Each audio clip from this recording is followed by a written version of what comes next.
So the program layout for CBBC, the distance program, is actually really interesting, and I think it works really well. So the first 12 to 14 weeks, you are in class 5 days a week at your own home or your own location, Monday to Friday, 8:30 to 3.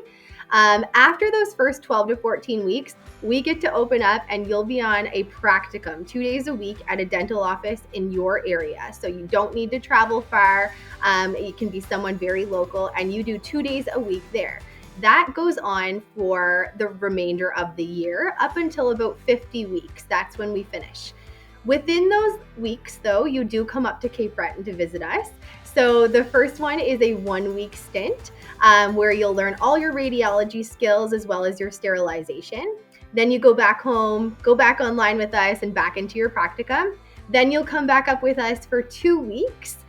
In that, you learn all of the rest of your hands-on skills, all your chairside skills, your labs, everything like that. Go back to your home, you get to practice those in office at your placement sites. And then at the very end, we get to do that patient clinic, which is like our finale. We get to practice everything that we've learned all year with a dentist and hygienist in our clinic, seeing patients from the community, and it really gives us that opportunity to put everything together.